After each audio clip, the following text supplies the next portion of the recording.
आज की वीडियो में हम लोग पढ़ेंगे कैपेसिटर या कंडेंसर। लास्ट वीडियो में मैंने आपको कैपेसिटर के बारे में बताया था कि कैपेसिटर एक ऐसी डिवाइस है जिसकी हेल्प से हम लोग कंडक्टर के साइज को बिना बढ़ाए उसकी कैपेसिटी को हम बढ़ा सकते हैं।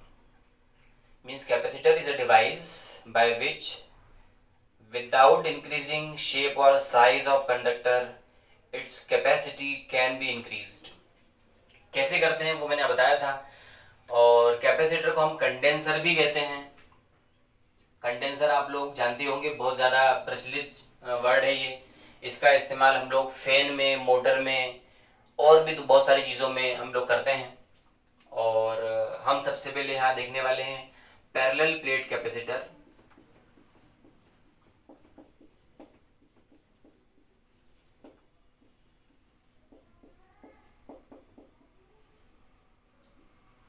इसको बोलते हैं हम लोग हिंदी में समांतर प्लेट संधारित्र।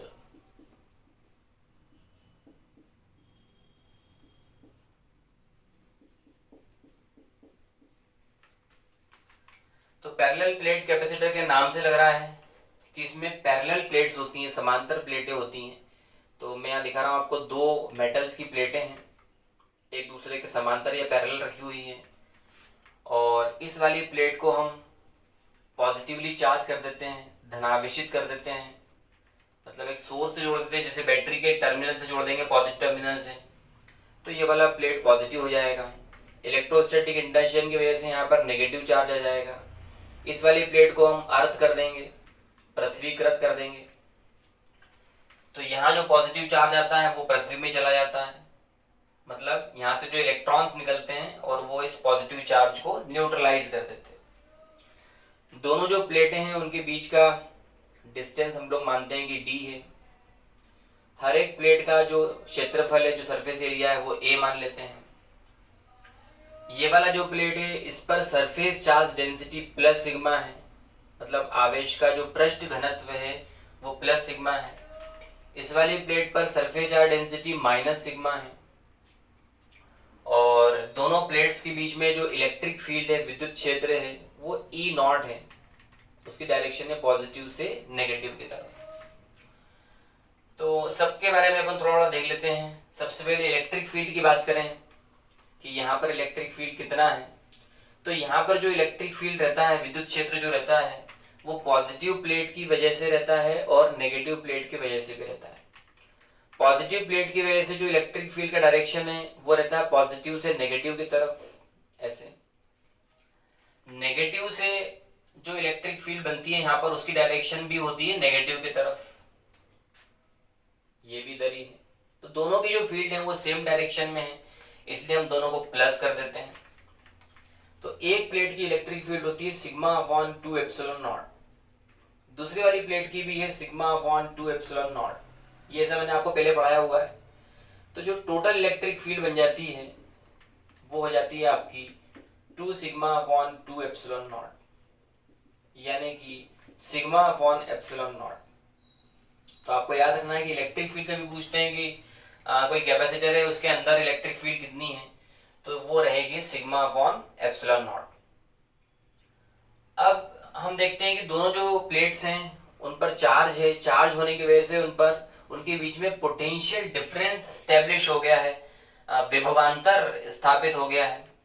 तो जो विभवांतर या पोटेंशियल डिफरेंस है वो कितना है? एक्चुअली इसका पोटेंशियल पॉजिटिव है, बहुत हाई है। इसका पोटेंशियल नेगेटिव है, लो है। तो दोनों का डिफरेंस निकाल देते हैं कितना आ रहा है, उसको बोलेंगे पोटेंशियल डिफरेंस। और पोटेंशियल डिफरेंस हम कैसे फाइंड कर सकते हैं? तो उसके लिए एक फॉर्मूला आप लोग याद रखना है। मैं यहाँ लिख देता हूँ, relation between potential difference and electric field.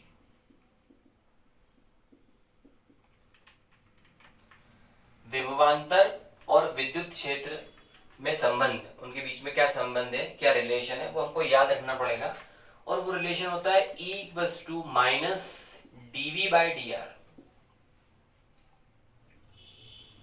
E equals to minus dV by D are.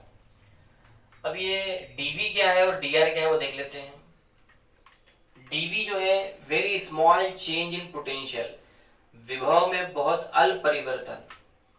D R जो है बहुत छोटी सी दूरी, बहुत छोटी डिस्टेंस है। तो डीवी बाय डीआर को बोलते हैं हम rate of change of potential with respect to distance, दूरी के साथ विभव में परिवर्तन की दर। तो यहां से ये रिलेशन आपको बोल रहा है कि जो इलेक्ट्रिक फील्ड होती है, विद्युत क्षेत्र जो होता है, किसी भी पॉइंट पर अगर आपको इलेक्ट्रिक फील्ड फाइंड करना हो, it is always equals to negative value of rate of change of potential with respect to distance, and this dV by dr is also known as potential gradient. dV by dr is also known as potential gradient. जो dV by dr है इसे हम लोग विभव प्रवणता भी कहते हैं। विभव प्रवणता, विभव प्रवणता का मतलब होता है दूरी के साथ विभव में परिवर्तन। हालांकि ये जो परिवर्तन है वो ऋणात्मक है, आप देख सकते हो। ये ऋणात्मक का मतलब होता है जैसे जैसे दूरी बढ़ती जाती है वैसे वैसे विभव घटता जाता है, डिस्टेंस के बढ़ने के साथ साथ पोटेंशियल कम होता जाता है, इसलिए यहाँ पर minus DV by D R लिखा हुआ है। तो ये रिलेशन हमको याद रखना पड़ेगा। मैंने इससे पहले वाले जो चैप्टर थे, पढ़ाए हुए थे लेक्चर, उसमें बताया था कि इलेक्ट्रिक फील्ड का जो यूनिट होता है वो न्यूटन पर कूलॉम होता है, ऐसा लिखा हुआ था। साथ में मैंने बताया था कि वोल्ट पर मीटर भी होता है, और मैंने कहा था कि आगे मालूम चलेगा वो कैसे होता है। तो आप यहाँ देख सकते हो कि इसका यूनिट वोल्ट है, इसका यूनिट मीटर है, इसलिए इलेक्ट्रिक फील्ड का यहाँ से यूनिट हमको मिलता है वोल्ट पर मीटर। तो ये तो हो गया इलेक्ट्रिक फील्ड की बात। हमको पता लगाना था कि इनके बीच में विभवांतर कितना है, पोटेंशियल डिफरेंस कितना है। पोटेंशियल डिफरेंस, विभवांतर। मान लो कि विभवांतर या पोटेंशियल डिफरेंस V है, तो आप यहां देखो अगर ये निकालना हो तो क्या करना पड़ेगा, E का मल्टीप्लाई करना पड़ेगा dr में। तो V इक्वल्स टू E मतलब इलेक्ट्रिक फील्ड, तो इनके बीच में इलेक्ट्रिक फील्ड या विद्युत क्षेत्र है E नॉट, और रही बात दूरी की तो इनके बीच की डिस्टेंस है d, ऐसे। तो हमको अगर विभवांतर या पोटेंशियल डिफरेंस फाइंड करना हो तो इस फॉर्मूले से करेंगे। आप ये मत देखो कि यहाँ माइनस साइन क्यों नहीं आया, ये जो माइनस साइन है वो दिखाता है कि जिस डायरेक्शन में पोटेंशियल कम हो रहा है, विभव कम हो रहा है, वही इलेक्ट्रिक फील्ड की डायरेक्शन है। और अगर हमको कहीं इंटीग्रेशन का यूज करना पड़ता है, समाकलन करना पड़ता है, तो फिर हमको ऋणात्मक चिन्ह की, नेगेटिव साइन की जरूरत है। पोटेंशियल डिफरेंस निकालने में उसकी कोई जरूरत नहीं पड़ती है। तो यहाँ से V इक्वल्स हो गया E0D, और V इक्वल्स टू E0 की वैल्यू मालूम है आपको सिग्मा बाय एप्सिलॉन नॉट। तो इससे आप V निकाल सकते हैं। अगर आपको V निकालने को पूछे और आपको सिग्मा दिया हो, डिस्टेंस दी हो, तो आप इस फॉर्मूले से विभवांतर निकाल सकते हैं, फाइंड कर सकते हैं। आपको पता लगाना है कि इसकी कैपेसिटी कितनी है, कैपेसिटी या धारिता कितनी है। तो कैपेसिटी के लिए हमारे पास एक फॉर्मूला है, वो आपको याद रखना पड़ेगा। Capacity of parallel plate capacitor, इधर लिख देता हूं मैं, और वो कैपेसिटी है C equals to epsilon naught A divided by D। ये हो गया समांतर प्लेट संधारित्र या पैरेलल प्लेट कैपेसिटर की कैपेसिटी का फॉर्मूला। और इससे आपको जो कैपेसिटी मिलती है वो आती है फेरेड में। ये तब के लिए है जब दोनों प्लेट्स के बीच में कोई मीडियम नहीं भरा हुआ है, या तो हवा है या फिर वैक्यूम है, उस कंडीशन में ये है। लेकिन अगर दोनों प्लेट्स के बीच में हम कोई डाइलेक्ट्रिक मीडियम भर देते हैं, कोई पराविद्युत माध्यम भर दिया अपन ने इसके अंदर, तो ऐसी कंडीशन में जो कैपेसिटी है, मैं C डैश लिख देता हूं उसको, वो हो जाएगा epsilon not K A divided by D। तो आप देख सकते हैं कि जो धारिता या कैपेसिटी है वो K टाइम्स हो जाती है, पहले वाले से K गुना हो गई। तो इसके अंदर डाइलेक्ट्रिक मीडियम भरने से कैपेसिटी K टाइम्स हो जाती है, यानी कि बढ़ जाती है। तो ये तो हो गया पैरेलल प्लेट कैपेसिटर। अगर दोनों प्लेट्स के बीच में हवा या निर्वात है तो ये फॉर्मूला, और अगर पूरे मीडियम, पूरे जो गैप है उसके अंदर डाइलेक्ट्रिक मटेरियल भर दिया है हमने, तो फिर ये वाला फॉर्मूला हम यूज करते हैं। लेकिन अगर कोई ऐसा पैरेलल प्लेट कैपेसिटर है which is filled partially with dielectric medium, जिसको हमने पराविद्युत माध्यम से भरा है लेकिन आंशिक रूप से भरा हुआ है, तो उसके लिए क्या कैपेसिटी बनती है, वो भी इंपॉर्टेंट है, हमको याद रखना। तो ये पैरेलल प्लेट कैपेसिटर है partially filled with dielectric medium।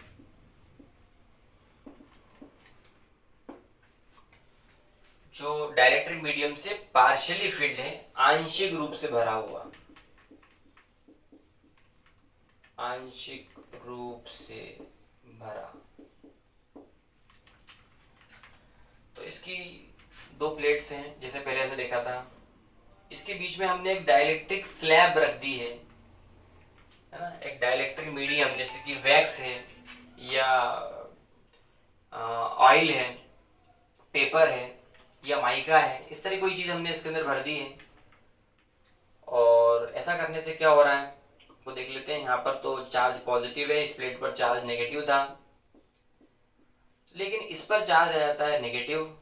क्यों हो रहा है ऐसा? ये इलेक्ट्रोस्टैटिक इंडक्शन की वजह से होता है, स्थिर विद्युत प्रेरण की वजह से होता है। और यहाँ पर चार्ज आ जाता है पॉजिटिव। और इसके अंदर की बात करें, यहाँ पर इसका डाइलेक्ट्रिक कांस्टेंट के है, पराविद्युतांक जो के है। और यहाँ पर इस वाले गैप में केवल हवा है, तो यहाँ पर इलेक्ट्रिक फील्ड या विद्युत क्षेत्र होता है ई नॉट, ये ई नॉट होता है। लेकिन ये जो डाइलेक्ट्रिक स्लैब है, इसके अंदर विद्युत क्षेत्र कम होता है, इसके अंदर विद्युत क्षेत्र है ई। ऐसे दोनों जो प्लेट्स है उनके बीच का डिस्टेंस है डी, प्लेट्स का एरिया दोनों का सेम है ए। और जो हमारा डाइलेक्ट्रिक स्लैब है उसकी थिकनेस है टी, मतलब इसकी जो मोटाई है वो हमने टी रखी हुई है ऐसे। तो इलेक्ट्रिक फील्ड अगर आपको पता करना है कि यहाँ कितनी है और इसके अंदर कितनी है, तो हम जानते हैं कि एयर गैप में अभी थोड़ी देर पहले निकाला था, वो था सिग्मा बाय एप्सिलॉन नॉट। ये तो हो गया एयर गैप के अंदर। अगर स्लैब के अंदर पूछ रहे हैं तो वो हो जाएगा E equals to sigma by epsilon naught के उसका डाइलेक्ट्रिक कांस्टेंट है, परावैद्युतांक है। विभवांतर की बात करें तो टोटल यहां से लेके यहां तक का जो विभवांतर हम निकालेंगे वो कैसे निकालेंगे? Electric field into distance. तो अगर हम एयर गैप की बात करें तो एयर गैप की इलेक्ट्रिक फील्ड है ई नॉट। डिस्टेंस की बात करें, इस प्लेट से इस प्लेट तक पूरे में एयर गैप नहीं है, तो हमको एयर गैप की अगर डिस्टेंस पता करना है तो टोटल डिस्टेंस डी में से हम इस टी को माइनस कर देंगे, तो हमको एयर गैप की लेंथ मिल जाएगी। तो ये हो जाएगा डी माइनस टी। फिर इसका पोटेंशियल डिफरेंस निकालना है कि इसके अंदर कितना है, प्लस इसके अंदर इलेक्ट्रिक फील्ड ई है और इसकी जो लंबाई या यूं कहो चौड़ाई, थिकनेस, मोटाई जो है वो टी है, ये टी हो गया। तो इस तरह से हम विभवांतर या पोटेंशियल डिफरेंस निकाल सकते हैं दोनों प्लेट्स के बीच में इस फॉर्मूले से। ई नॉट की वैल्यू आपको मालूम है, ई की वैल्यू भी यहाँ लिखी हुई है। हमको इसकी कैपेसिटी निकालना हो तो कैपेसिटी का फॉर्मूला आपको याद रखना पड़ेगा। कैपेसिटी होती है C equals to epsilon naught A divided by D minus T plus T upon K. ये हम तब यूज करते हैं जब ये पार्शियली फिल्ड होता है, आंशिक रूप से भरा होता है, और इसमें k जो है उसका डाइलेक्ट्रिक कांस्टेंट है, क्वेश्चन में आपको दिया रहता है, और साथ में ये भी दिया रहता है कि कितनी मोटाई तक उसको भरा हुआ है। जिस एग्जांपल के लिए आपसे बोला कि एक पैरेलल प्लेट कैपेसिटर है और उसकी कैपेसिटी c है, और उसके प्लेटों के बीच की जो दूरी है, जो गैप है एक्चुअली, उसमें अभी एयर भरा था, एयर है केवल, तब उस कंडीशन में उसकी कैपेसिटी c है। लेकिन अगर हम उसकी प्लेट्स के बीच में एक डाइलेक्ट्रिक स्लैब रख देते हैं जिसकी मोटाई, जिसकी जो थिकनेस है वो दोनों प्लेट्स के बीच की जो डिस्टेंस है उसकी 1/3 है, 1/3 है, और साथ में उसका जो डाइलेक्ट्रिक कांस्टेंट है वो 5 है, मतलब जो आपसे बोला कि थिकनेस है वो 1/3, मतलब d/3 है, और डाइलेक्ट्रिक कांस्टेंट के जो दिया है वो 5 दिया हुआ है। तो ऐसा करने पर अब उसकी कैपेसिटी कितनी हो जाएगी, ये क्वेश्चन हमसे पूछ रहा है। तो हम जानते हैं कि C होता है epsilon naught A by D, ये तो पहले जब एयर था। अभी नई कैपेसिटी क्या है, नई वाली है C dash epsilon naught A upon D minus T तो d माइनस टी दिया हुआ है हमको d/3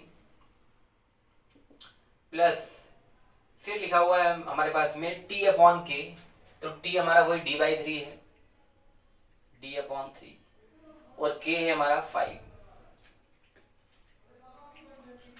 तो c dash equals to epsilon naught a divided by, इसको अपने सॉल्व करेंगे तो ये हो जाएगा 2d/3 माइनस ये हो जाएगा d/15, c डैश 15 और 3 का एलसीएम आ जाएगा 15, वो 15 चला जाएगा ऊपर, 15 epsilon naught a divided bye 3 से डिवाइड करेंगे 15 में 5 टाइम्स हो जाएगा, 5 को मल्टीप्लाई करेंगे 2 में 10 हो जाएगा, 10d माइनस 15 से डिवाइड करेंगे 15 में 1 टाइम्स 1 का मल्टीप्लाई करेंगे d में, तो d आ जाएगा ऐसे। तो c डैश हमको क्या मिल रहा है, c डैश हमको मिल रहा है 15 epsilon naught a divided bye 9d ऐसे। इसको थोड़ा सॉल्व कर लेते हैं। c डैश इक्वल्स टू 5/3 और उसके साइड में epsilon naught a upon d लिखा हुआ है, मतलब हमारा वो c लिखा होगा, ये c। तो आपने देखा कि इस तरह से हम कैपेसिटी फाइंड कर सकते हैं। अगर उसके अंदर कोई डाइलेक्ट्रिक मीडियम भरा हो, उसकी थिकनेस दी हो, तो इस तरह से हम लोग उसको सॉल्व कर पाएंगे। कैपेसिटी बढ़ गई है पहले के कंपैरिजन में, अब कैपेसिटी इसकी ज्यादा हो गई है। ऐसा भी क्वेश्चन पूछ सकते हैं कि अगर हम इस तरह से भर देते हैं तो उससे कैपेसिटी जो है वो कितना परसेंट कैपेसिटी बढ़ गई है, कितने प्रतिशत उसकी धारिता बढ़ चुकी है, पता लगाना है। तो परसेंटेज इंक्रीज अगर निकालना है कि कितने परसेंट बढ़ गई है, तो हमारा जो फाइनल है 5/3c, उसमें से माइनस करते हैं इनिशियल प्रारंभिक यानी c और भाग लगाते हैं इनिशियल से, मतलब final minus initial upon initial into 100। तो अंतिम मान उसमें से घटाते हैं प्रारंभिक मान, प्रारंभिक से डिवाइड भी करते हैं और 100 से उसमें मल्टीप्लाई कर देते हैं। तो कैसे मिलेगा हमको इसका, अगर एलसीएम लेंगे तो यहाँ 3 आ जाएगा, 5 माइनस 3 होता है 2, तो ये हो जाएगा 2 डिवाइडेड बाय एलसीएम 3, c से c कैंसिल हो चुका है, इनटू 100। तो ये अगर आप सॉल्व करते हो, इससे कैंसिल करो 33.33 आएगा, यानी कि 66.66% जो है ये इसकी कैपेसिटी बढ़ चुकी है। तो इस तरह से हम बता सकते हैं कि भाई कैपेसिटी इसकी कितनी बढ़ती है। और अगर ये तो मैंने आपको बताया कि इस तरह से करना है, आप यहाँ से डायरेक्ट भी पता लगा सकते हैं कैपेसिटी कितनी बढ़ रही है, मतलब ये तो आपको समझाने के लिए था। यहाँ से कैसे पता लगाएंगे, 5 में आपको 3 से डिवाइड करना है, तो जब आप डिवाइड करेंगे तो ये आपको मिलेगा 1.66c। 1 के पॉइंट के बाद जो 2 डिजिट आती हैं वही परसेंट है, तो आप देख सकते हैं वहां से डिवाइड करते से क्या आंसर आ रहा है आपका 66%। और आगे करते जाएंगे तो 66.66 भी आ जाएगा, ऐसा कोई बात नहीं है। बस आपको याद रखना है कि 1 जो आगे डिजिट लिखा हुआ है उसके बाद जो डेसिमल लगा हुआ है, डेसिमल सहित 0.66 अगर जो है उसमें आप 100 से मल्टीप्लाई कर दो तो आपको 66% मिल जाता है। तो इस तरह से भी हम फाइंड कर लेते हैं। तो ये हो गया आपका कैपेसिटर जो कि आंशिक रूप से भरा हुआ था, पार्शियली फिल्ड था। तो हमने पैरेलल प्लेट कैपेसिटर दोनों टाइप के देख लिए। अब हमको देखना है स्फेरिकल कैपेसिटर। अब हम देख रहे हैं स्फेरिकल कैपेसिटर या गोलाकार संधारित्र। और इसमें जैसे नाम से लग रहा है कि इसमें जो प्लेट्स होती हैं वो गोलाकार है, यानी कि स्फेरिकल रहती हैं। तो यहाँ पर ऐसे 2 स्फेरिकल शेल रहते हैं और जो अंदर वाला शेल है जनरली हम उसकी रेडियस या त्रिज्या a मानते हैं, बाहर वाले शेल की रेडियस या त्रिज्या हम b मानते हैं। अंदर वाला जो शेल है उसको हमने आवेश यानी चार्ज दिया हुआ है जो उसके ऊपर फैल जाता है, ऐसे चार्ज q है। फिर वही इलेक्ट्रोस्टैटिक इंडक्शन हो रहा है, उससे जो बड़ा वाला स्फीयर है उसके अंदर नेगेटिव चार्ज आ गया अंदर वाले सरफेस पर, बाहर वाले सरफेस पर पॉजिटिव चार्ज आता है, उसे हटाने के लिए हम उसको अर्थ कर देते हैं, उसको पृथ्वीकृत कर देते हैं, तो ये पॉजिटिव चार्ज खत्म हो जाता है। पृथ्वी का पोटेंशियल या विभव जो होता है वो 0 मानते हैं हम लोग। पृथ्वी का पोटेंशियल अगर 0 है तो ये जो सरफेस है इसका पोटेंशियल भी आपको याद रखना कितना है, 0 है। कभी आपसे पूछ सकते हैं ऐसा कि कैपेसिटर स्फेरिकल है और या कोई सा भी कैपेसिटर है, अगर बाहर से अपन ने उसको अर्थ किया हुआ है और उसी प्लेट का पोटेंशियल पूछ रहा है तो हमेशा आप बताएंगे 0 है। इसकी जो कैपेसिटी है उसका फॉर्मूला आपको याद रखना है, कैपेसिटी है C equals to 4 pi epsilon naught AB divided by B minus A। इस फॉर्मूले से हम स्फेरिकल कैपेसिटर या गोलाकार संधारित्र की धारिता को ज्ञात कर पाते हैं। और ये जरूर याद रखना है कि कैपेसिटी बढ़ाने के लिए हमको AB बढ़ाना चाहिए। AB यानी कि दोनों अगर त्रिज्याएं बढ़ा दी जाएं तो कैपेसिटी बढ़ जाती है। एक और चीज है, अगर उनके बीच का जो गैप है, ये B माइनस A मतलब इनके बीच का जो गैप है उसको बोल रहे हैं, अगर ये गैप हम कम कर दें तब भी इसकी कैपेसिटी बढ़ जाती है। अगर दोनों गोलों के बीच में हम कोई डाइलेक्ट्रिक मीडियम यानी पराविद्युत माध्यम भर देते हैं तो फिर कैपेसिटी हमारी हो जाती है 4 पाई एप्सिलॉन नॉट के AB divided by B minus A। तो इस तरह से आपको फॉर्मूला याद रखना है। ये एयर या वैक्यूम के लिए है, नीचे वाला डाइलेक्ट्रिक मीडियम जब फिल कर देंगे दोनों प्लेट्स के बीच में तब के लिए। इसमें एक और चीज आपको याद रखना है, कई बार एग्जाम में गोलाकार संधारित्र यानी कि स्फेरिकल कंडेंसर की जगह स्फेरिकल कंडक्टर लिखा हुआ रहता है, यानी गोलाकार चालक लिखा रहता है, और हम जल्दबाजी में कैपेसिटर का फॉर्मूला लगा लेते हैं। तो स्फेरिकल कंडक्टर के बारे में भी जान लेते हैं। स्फेरिकल कंडक्टर गोलाकार चालक, तो इसमें केवल एक ही गोला है और सपोज उसकी जो रेडियस है, त्रिज्या है वो r है, और उसको हमने कुछ चार्ज यानी कि आवेश दिया हुआ है। एक चीज तो आपको ये बताऊं कि इसके अगर मान लो एक खोखला गोला है, हॉलो कंडक्टर है, और आपसे ऐसा पूछते हैं कि भाई इसके अंदर किसी पॉइंट पर इलेक्ट्रिक फील्ड कितनी है, विद्युत क्षेत्र कितना है, तो हम लोग पहले भी पढ़ चुके हैं कि किसी भी कंडक्टर के अंदर, चाहे वो सॉलिड हो या हॉलो हो, खोखला हो या ठोस हो, उसके अंदर इलेक्ट्रिक फील्ड हमेशा 0 रहती है। दूसरी चीज ये है कि अगर इलेक्ट्रिक फील्ड 0 है, ये पूछ लिया आपसे, चलो ठीक है, लेकिन अगर आपसे पूछते हैं कि इसके अंदर विभव कितना है, पोटेंशियल कितना है, तो आपको याद रखना है इसके अंदर जो विभव या पोटेंशियल होता है वो हमेशा उतना ही होता है जितना कि इसके पृष्ठ पर यानी सरफेस पे होता है। और पृष्ठ के लिए formula 1/4 pi epsilon not Q upon R। तो कोई भी खोखला गोला है, मेटल का है, सॉलिड भी हो सकता है, हॉलो भी हो सकता है, लेकिन वो कंडक्टिंग है, चालक है, और आपसे पूछते हैं कि उसके अंदर किसी बिंदु पर विभव या पोटेंशियल कितना है, तो हमेशा आपको याद रखना है कि उतना ही बोलना है जितना कि उसके सरफेस पर यानी पृष्ठ पर है। जैसे एग्जांपल के लिए आपसे बोलेंगे कि एक गोला है और इस गोले की जो रेडियस है वो है 10 सेंटीमीटर, और आपको दिया गया कि भाई इसका जो सरफेस है इस पर पोटेंशियल जो है वो 10 वोल्ट ही है, और आपसे बोला कि बताओ इसके सेंटर से 5 सेंटीमीटर पे कितना पोटेंशियल है। तो हम लोग जल्दबाजी में क्या करते हैं, सोचते हैं कि भाई 10 सेंटीमीटर पे 10 वोल्ट है तो 5 सेंटीमीटर पे 5 वोल्ट हो जाएगा। तो याद रखना है आपको कि ऐसा नहीं है, जितना भी पोटेंशियल सरफेस पे है उतना ही अंदर रहता है सारे पॉइंट्स पर। तो इस पॉइंट पर भी पोटेंशियल आपको मिलेगा 10 वोल्ट। अगर सेंटर पे पूछे, केंद्र पे पूछे तो भी गलती हो जाती है हमसे, हम जल्दबाजी में 0 कर देते हैं। सेंटर पे भी अगर आपसे पूछे तो 10 वोल्ट। 10 वोल्ट केवल इसी केस में, ऐसा नहीं कोई भी क्वेश्चन आ रहा आप लोग 10 वोल्ट लिख के आ जाए, ऐसा नहीं है। इसमें क्या है, अगर सरफेस पर पोटेंशियल 10 वोल्ट दिया है तो उसके अंदर के सारे पॉइंट्स पर विभव या पोटेंशियल 10 वोल्ट ही रहेगा, यानी उतना ही रहेगा जितना कि सरफेस पे। तो ये तो बात हुई गोलाकार चालक की, उसके विभव की यानी पोटेंशियल और इलेक्ट्रिक फील्ड की। लेकिन अगर हमसे पूछते हैं उसकी कैपेसिटी कितनी है, धारिता कितनी है, तो कैपेसिटी होती है C equals to 4 pi epsilon naught R। ये उसकी कैपेसिटी का फॉर्मूला है, ये आपको याद रखना है। और अगर ये गोला जो है किसी और मीडियम में रखा हुआ है, हवा या वैक्यूम के अलावा, तो 4 pi epsilon not K into R आपको लिखना है। ये आंसर जो है फेरेड में आता है, ये जरूर याद रखें आप लोग। अगर स्टेट फेरेड में बोला हुआ, जिसे हमको सीजीएस में पता करना है कैपेसिटी कितनी है इस गोले की, तो फिर फॉर्मूला आपको मिलेगा केवल R। अभी जो आपको आंसर मिलेगा वो काय में आएगा, स्टेट फेरेड में आएगा। ये स्पेशली आपको याद रखना है।